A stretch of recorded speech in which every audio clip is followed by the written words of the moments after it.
Hello everyone, आज हम chapter start करेंगे। देखिए वेक्टर अब तक हम कंप्लीट कर चुके हैं। जो नया चैप्टर आज स्टार्ट करेंगे वो है 3 डायमेंशनल ज्योमेट्री। इस चैप्टर के जो बेसिक्स थे वो आपको वेक्टर में करा दिए गए थे। जो बेसिक था हमारे पास, जैसे कि किसी पॉइंट का इमेज फाइंड आउट करना, उस पॉइंट का एक्स एक्सिस से डिस्टेंस फाइंड आउट करना, या फिर किसी भी प्लेन से किसी पॉइंट का डिस्टेंस फाइंड आउट करना, वो हम आपको इसके बेसिक्स थे और वो आपको जो चैप्टर पढ़ाया था वेक्टर्स उसके अंदर करवा दिए गए हैं। आज जो हम करेंगे, देखिए 3 डायमेंशनल ज्योमेट्री में स्टार्ट करते हैं बिल्कुल बेसिक से। जो फर्स्ट हमारे पास आता है वो होता है डिस्टेंस फॉर्मूला। भाई 3D के अंदर डिस्टेंस फॉर्मूला क्या है? बिल्कुल एज इट इज है जैसे आपने 2 डायमेंशनल ज्योमेट्री के अंदर पढ़ा था कि अगर कोई पॉइंट दे रखा हो x1 y1 z1, इस पॉइंट का डिस्टेंस फाइंड आउट करना हो दूसरे किसी पॉइंट x2 y2 z2 से, तो कैसे फाइंड आउट करेंगे? भाई ये पॉइंट मान लिया A है, ये पॉइंट मान लिया B है, ये पॉइंट मान लिया B है, तो जो डिस्टेंस AB हमारे पास होगा वो डिस्टेंस इक्वल टू आएगा भाई x2 माइनस x1 का स्क्वायर, x2 माइनस x1 का square plus y2 minus y1 का square plus Z2 minus Z1 का स्क्वायर। इस तरीके से किन्हीं भी दो पॉइंट्स के बीच में आप डिस्टेंस फाइंड आउट कर सकते हैं। तो इस क्वेश्चन के ऊपर देखिए यहाँ पे एक क्वेश्चन हमारे पास है। क्वेश्चन क्या है? आपने डिस्टेंस फाइंड आउट करना है, डिस्टेंस फाइंड आउट करना है, डिस्टेंस बिटवीन, और पॉइंट्स हमारे पास हैं 1 2 3, 1, 2, 3 एंड सेकेंड पॉइंट है 7, 5, 8।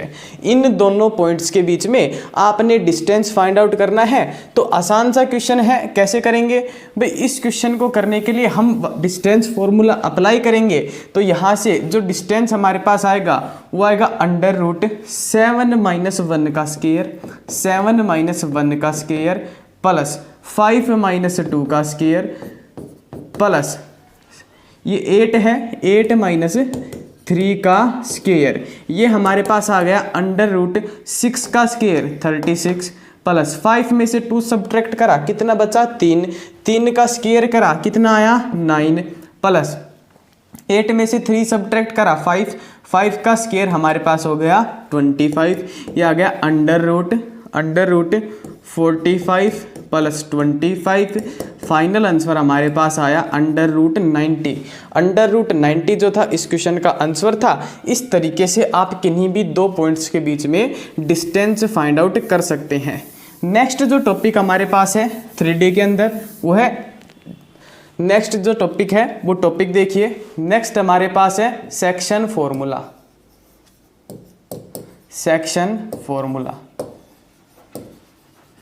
सेक्शन फॉर्मूला क्या कहता है कि भाई एक पॉइंट हमारे पास है, ए कोई पॉइंट है x1, y1, z1, ये पॉइंट ए है, ठीक है। इस पॉइंट को किसी दूसरे पॉइंट B से एक लाइन ज्वाइन करती है और जो B पॉइंट है वो है x2, y2, z2। 2 पॉइंट हो गए भाई, एक पॉइंट हो गया और ये हमारे पास सेकंड पॉइंट हो गया। 2 पॉइंट्स हैं। इन दोनों पॉइंट्स को देखिए, एक तीसरा पॉइंट है AB जो लाइन है, इस AB लाइन के ऊपर एक तीसरा पॉइंट है C। ये C पॉइंट इस लाइन को m/n के अंदर डिवाइड करता है। तो यहाँ पे सेक्शन फॉर्मूला में हमारे पास 2 केस होते हैं।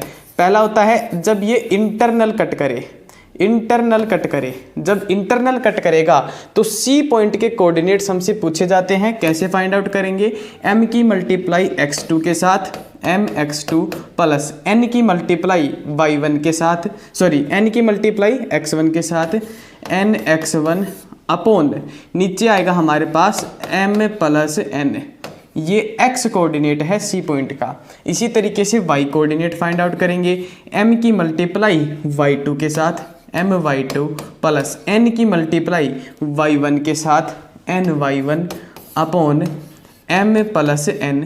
और थर्ड जो पॉइंट आएगा वो हमारे पास आएगा mz2 plus nz1 upon m plus n। ये फर्स्ट केस था अपने पास। फर्स्ट केस में क्या करा कि देखिए दो पॉइंट्स को ज्वाइन करती थी एक लाइन, उस लाइन के ऊपर कोई थर्ड पॉइंट था, वो इस लाइन को m/n में डिवाइड कर रहा था। इस पॉइंट के कोऑर्डिनेट्स फाइंड आउट करने थे, कोऑर्डिनेट आपको लिखवा दिए गए हैं। ये फर्स्ट केस है, यहाँ तक आप सभी ने नोट करना है। यहाँ तक नोट करने के बाद आपने क्या करना है, ये सेकंड केस हम करेंगे। सेकंड केस क्या होगा, जब लाइन एक्सटर्नल कट करती हो, सॉरी जब ये पॉइंट जो है ये एक्सटर्नल कट करता हो, तो यहाँ पे क्या होगा, जहाँ भी प्लस था वहाँ पे माइनस आएगा। जहाँ भी इस क्वेश्चन में पहले प्लस था वहाँ पे माइनस आएगा, जहाँ भी प्लस था वहाँ पे माइनस आएगा। ये देखिए ये हमारे पास नए कोऑर्डिनेट्स आएंगे अगर ये एक्सटर्नल कट करे। देखिए दो बात आपने याद रखनी है, क्वेश्चन के अंदर क्या दे रखा है, इंटरनल कट दे रखा है या एक्सटर्नल। अगर इंटरनल है तो सभी में बीच में प्लस का साइन आएगा, अगर कट दे रखा है एक्सटर्नल का तो सभी के बीच में जो साइन आएगा वो माइनस का आएगा। यहाँ से हमारे पास एक क्वेश्चन है, क्वेश्चन आप सभी ने नोट करना है। क्वेश्चन क्या है, देखिए क्वेश्चन हमारे पास भाई find coordinates of A point, find coordinates of A point, find coordinates of A point which divides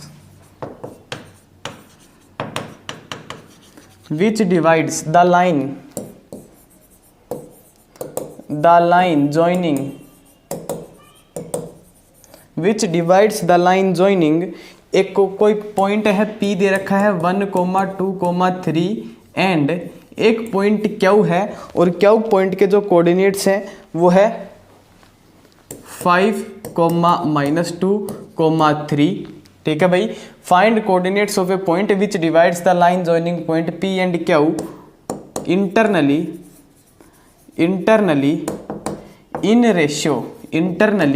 in ratio. जो रेशियो दे रखा है 1:2 का, 1:2 रेशियो के अंदर ये जो लाइन, ये जो पॉइंट है ये इस लाइन को डिवाइड करता है। कैसे करेंगे, सिंपल सा है भाई, एक पॉइंट यहाँ पे ड्रॉ करा 1, 2, 3, ठीक है। लाइन सेकंड पॉइंट आया 5, -2, 3 और जो ये रेशियो दे रखा है 1:2 का। इस पॉइंट के जो कोऑर्डिनेट्स आएंगे वो क्या आएंगे, 1 की मल्टीप्लाई 5 के साथ करेंगे, 5 प्लस इंटरनली कट कर रहा है तो बीच में साइन आएगा प्लस का, 2 की मल्टीप्लाई 1 के साथ करेंगे अपॉन 1 + 2 कितना 3, कोमा 1 की मल्टीप्लाई -2 के साथ करेंगे, 2 की मल्टीप्लाई 2 के साथ करेंगे अपॉन 3। थर्ड हमारे पास क्या आएगा, 3 की मल्टीप्लाई 1 के साथ करेंगे, 2 की मल्टीप्लाई 3 के साथ करेंगे, 2 की मल्टीप्लाई 3 के साथ करेंगे अपॉन 3।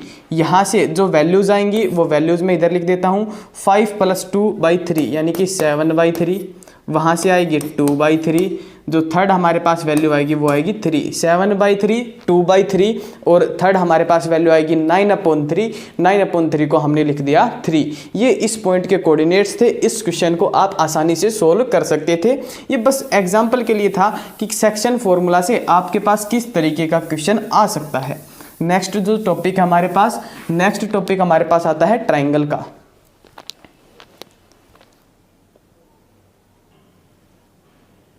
नेक्स्ट देखिए, नेक्स्ट जो टॉपिक है अपने पास ट्राइंगल का टॉपिक है। ट्राइंगल के अंदर क्या क्या पढ़ेंगे भाई, ये ट्राइंगल का टॉपिक है। इस टॉपिक में देखिए क्या क्या करना है। सबसे पहला मान लिया हमारे पास कोई ट्राइंगल गिवन है भाई, ये एक ट्राइंगल है, ये ट्राइंगल गिवन है। इस ट्राइंगल के वर्टिसेस हैं ABC, इस ट्राइंगल के वर्टिसेस हैं ABC, ये इस ट्राइंगल के वर्टिसेस हैं। ठीक है भैया, ए वर्टिसेस के जो कोऑर्डिनेट है वो है x1, y1, z1। बी हमारे पास है x2, y2, z2। सी हमारे पास है x3, y3, z3। 3 वर्टिसेस हमारे पास दे रखे हैं किसी ट्राइंगल के। और इस ट्राइंगल में सबसे पहली बात जो आपसे पूछ सकता है वो हो सकता है सेंट्रोइड बताइए ट्राइंगल का, सेंट्रोइड ऑफ ट्राइंगल। कैसे बताएंगे भाई, बड़ा आसान सा क्वेश्चन है। किसी भी ट्राइंगल का जब भी आपने सेंट्रोइड बताना हो तो क्या करेंगे कि भाई ये जो एक्स कोऑर्डिनेट्स हैं सभी का सम कर देंगे, x1 plus x2 plus x3 और इसको 3 से डिवाइड कर देंगे। उसी तरीके से y का भी सम कर देंगे, y1 plus y2 plus y3 और इसको 3 से डिवाइड करेंगे। उसी तरीके से z का भी सम करेंगे, z1 z2 z3 और इसको 3 से डिवाइड करेंगे। यहाँ से जो भी वैल्यूज आएंगी वो वैल्यूज हमारे पास सेंट्रोइड ऑफ द ट्राइंगल के इक्वल आएंगी। अब यहाँ से एक क्वेश्चन करिए, मान लिया किसी क्वेश्चन के अंदर दे रखा है ट्राइंगल के वर्टिसेस दे रखे हैं भाई 1,1,1 2,2,2 और ये थर्ड हमसे दे दिया 3,3,3। ये कोई ट्रायंगल है, इन पॉइंट से पास होता हुआ कोई ट्रायंगल है। इस ट्रायंगल का अगर आपसे कोई सेंट्रोइड पूछता है तो कैसे फाइंड आउट करेंगे भाई, x1 x2 x3 की वैल्यूज पुट करेंगे सिर्फ और सिर्फ इस क्वेश्चन में x1 x2 और x3 की वैल्यूज पुट करेंगे।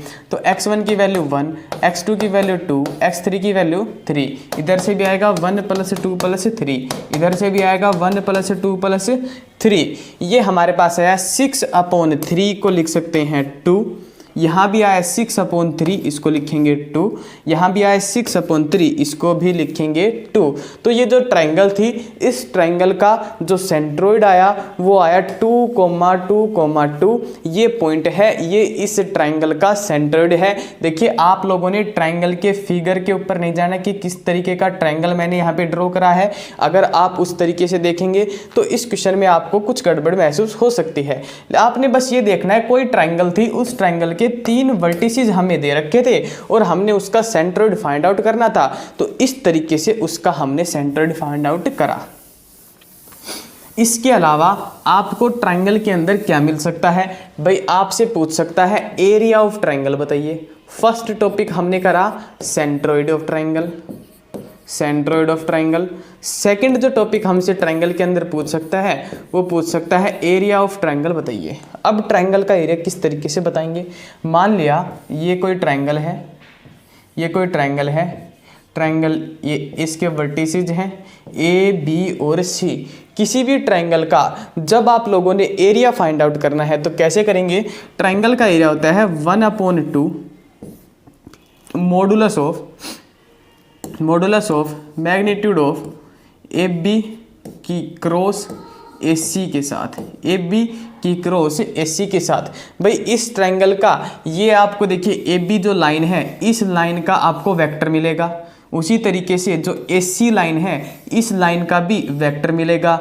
इन दोनों ट्रायंगल के वेक्टर की हम क्या करेंगे, क्रॉस प्रोडक्ट करेंगे। इन दोनों ट्रायंगल के वेक्टर की क्रॉस प्रोडक्ट करेंगे, उसका मैग्नीट्यूड लेंगे और मैग्नीट्यूड लेने के बाद उसको 2 से डिवाइड करेंगे। यहाँ से जो वैल्यू आएगी वो ट्रायंगल का एरिया के इक्वल हमारे पास आएगा।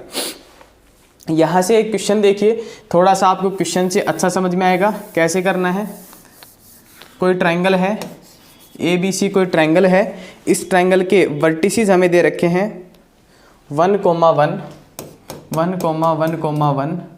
ये जो वर्टिसेस है ये दे रखा है, ये वर्टिसेस हमारे पास दे रखा है 1 - 1 2 1 - 1 2, ये दे रखा है 1 3 और 4। इस ट्रायंगल का हम लोगों ने एरिया फाइंड आउट करना है। कैसे फाइंड आउट करेंगे भाई, सबसे पहले तो ये ए बी जो लाइन है इसका हमने क्या बताना है, वेक्टर फाइंड आउट करेंगे। तो ए बी का जो वेक्टर आएगा, 2 पॉइंट्स दे रखे हों, 2 पॉइंट से वेक्टर की फॉर्मेशन करनी हो तो इस पॉइंट में से ये पॉइंट सब्ट्रैक्ट करेंगे, ये आ गया 0 I। इस पॉइंट में से ये पॉइंट सब्ट्रैक्ट करेंगे -2j। इस पॉइंट में से ये सब्ट्रैक्ट करेंगे, ये हमारे पास आएगा ये हमारे पास आएगा +k। ये ए बी वैक्टर हो गया। इसी तरीके से आपने ए सी वैक्टर फाइंड आउट करना है। ए सी जब फाइंड आउट करेंगे तो 1 - 1 क्या करेंगे, 0 I, ठीक है। 3 - 1 +2j, 4 - 1 +3k। ये ए बी वैक्टर हो गया, ए सी वैक्टर हो गया। अब क्या करना है, अब भाई हमने सिंपली क्या करना है, ए बी की क्रॉस करनी है ए सी के साथ। तो ये हम क्रॉस करेंगे IJK। किसी भी क्रॉस प्रोडक्ट करने का तरीका आप लोगों को पता है, IJK। और ये वेक्टर हो गया हमारे पास 0 - 2 1, ये हमारे पास हो गया 0 2 और 3, ये वेक्टर है। इसकी क्रॉस प्रोडक्ट करी, ये आ गया आई हमारे पास आ गया -6 -2, माइनस में जे हमारे पास आ गया 0 और प्लस के की वैल्यू हमारे पास भी, के की वैल्यू भी अपने पास क्या आ गई 0। तो ये हमारे पास आया -8i, और 8i का जब आप मॉडुलस लोगे तो इसका आंसर आएगा 8। ट्रायंगल का एरिया क्या होता है 1/2 मॉडुलस ऑफ ए बी की क्रॉस बी सी के साथ। भाई ए बी की क्रॉस बी सी के साथ करी, उसका मॉडुलस लिया, आंसर कितना आया 8। 8 को 2 से डिवाइड और करना है, कितना आएगा 8 को 2 से डिवाइड करेंगे तो 4। इस क्वेश्चन का जो आंसर था वो 4 था। कैसे सोल्व करना था, क्या कुछ करना था, ये आपको बता दिया गया है। फर्दर अगर इस तरीके का कोई भी क्वेश्चन आए तो आपने उस क्वेश्चन को भी इसी तरीके से सोल्व करना है। अब देखिए हमारे पास क्या होता है, बहुत बार पैरेललोग्राम का एरिया भी पूछ लिया जाता है। तो ये देखिए मान लिया हमारे पास कोई पैरेललोग्राम है, भाई ये पैरेललोग्राम है, ये पैरेललोग्राम का डायगोनल है। इसको थोड़ा सा समझना है, बिल्कुल अगर जिस बच्चे को ट्रायंगल समझ में आ गई वो इसको समझने में बिल्कुल भी टाइम नहीं लगाएगा। भाई एरिया होगा, एरिया जो है पैरेललोग्राम का वो क्या होगा, अगर आपको साइड्स गिवन है कंजुगेट, देखिए ये बिल्कुल साथ की जो साइड्स गिवन है, ये साइड्स अगर गिवन है तो पैरेललोग्राम का जो एरिया होता है वो होता है ए बी की क्रॉस दूसरी किसी भी साथ वाली साइड के साथ, या तो ए डी के साथ कर दीजिए या ए बी की क्रॉस बी सी के साथ कर दीजिए। यहाँ से जो वैल्यू आएगी वो वैल्यू हमारे पास इसके एरिया के इक्वल आएगी। क्यों आएगी, क्योंकि इस पैरेललोग्राम के अंदर आपने एक चीज़ देखनी है, यहाँ से ये देखिए ये जो वैल्यू है ये हमारे पास एक ट्रायंगल का फॉर्मेशन हो रहा है और इसी साइज का एक और ट्रायंगल इसके अपोजिट साइड में बन रहा है, इसी साइज का एक और ट्रायंगल इसके अपोजिट साइड में बन रहा है। तो ये हमारे पास क्या होगा, ट्रायंगल का एरिया ये होता था, पैरेललोग्राम में 2 ट्रायंगल का एरिया निकालना है, इसको 2 से मल्टीप्लाई करेंगे, तो 2 से जब मल्टीप्लाई करते हैं तो हमारे पास आंसर आता है ए बी की क्रॉस बी सी के इक्वल। उसी तरीके से अगर आपको एरिया फाइंड आउट करना हो और डायगोनल हमें दे रखे हों तो आपने क्या करना है, डायगोनल अगर गिवन हो पैरेललोग्राम में तो आएगा 1/2 AC की क्रॉस BD के साथ, AC की क्रॉस BD के साथ, और उसका क्या लेना है मैग्नीट्यूड, उसको 2 से डिवाइड करेंगे, यहाँ से जो आंसर आएगा वो होगा पैरेललोग्राम का एरिया। इसके बाद जो टॉपिक हमारे पास है वो टॉपिक है प्रोजेक्शन निकालना।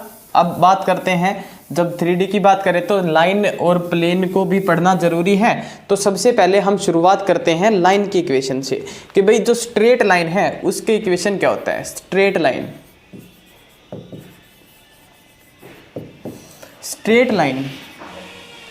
लाइन के अंदर क्या करना है, स्ट्रेट लाइन के अंदर आपने क्या करना है, सिंपली हमें क्या गिवन मिलेगा, इक्वेशन अगर फाइंड आउट करनी है तो फर्स्ट केस हमारे पास होता है इफ ए पॉइंट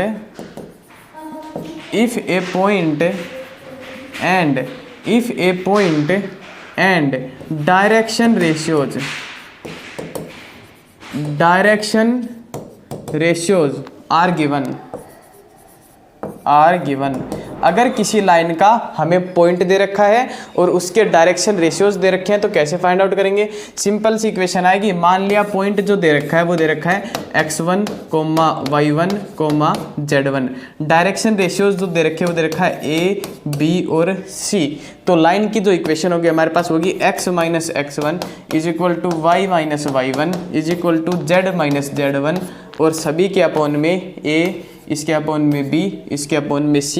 ये यहाँ से जो इक्वेशन आई है ये लाइन का इक्वेशन हमारे पास होगा। यहाँ से देखिए एक सिंपल सा क्वेश्चन भी आप नोट कर सकते हैं। सिंपल सा क्वेश्चन क्या है, देखिए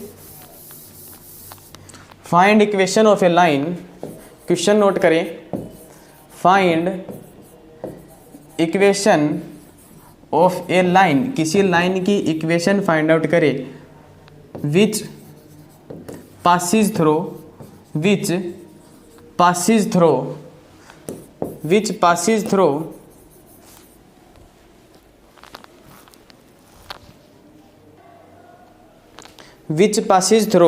पासिंग पॉइंट जो दे रखा है वो दे रखा है 1, 2, 3 एंड डायरेक्शन रेशियोज की वैल्यू क्या दे रखी है, डायरेक्शन रेशियोज दे रखे हैं 3, 2, -4, ये डायरेक्शन रेशियोज दे रखे हैं। कैसे फाइंड आउट करेंगे भाई, x minus x1 upon a is equal to y minus y1 upon b is equal to z minus z1 upon c। ये हमारे पास लाइन की इक्वेशन है। तो ये यहाँ से हमारे पास आएगा x minus 1 is equal to y minus 2 is equal to z minus 3 upon में डायरेक्शन रेशियोज 3, 2, -4। इस तरीके से आप एक पॉइंट दे रखा हो और डायरेक्शन रेशियोज दे रखे हों तो लाइन का इक्वेशन फाइंड आउट कर सकते हैं। सेकंड हमसे पूछता है कि अगर लाइन 2 पॉइंट से पासिंग है तो कैसे फाइंड आउट करेंगे भाई, if A line passes through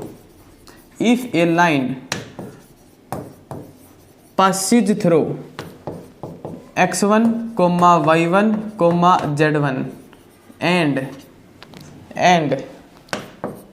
x2, y2, z2, 2 point दे रखे हैं। इन 2 पॉइंट से कोई लाइन पास हो रहा है तो उसका इक्वेशन कैसे फाइंड आउट करेंगे भाई, उसकी इक्वेशन फाइंड आउट करने के लिए आप लोगों ने क्या करना है, सिंपली एक काम करना है। काम क्या है कि भाई डायरेक्शन रेशियोज फाइंड आउट करने आनी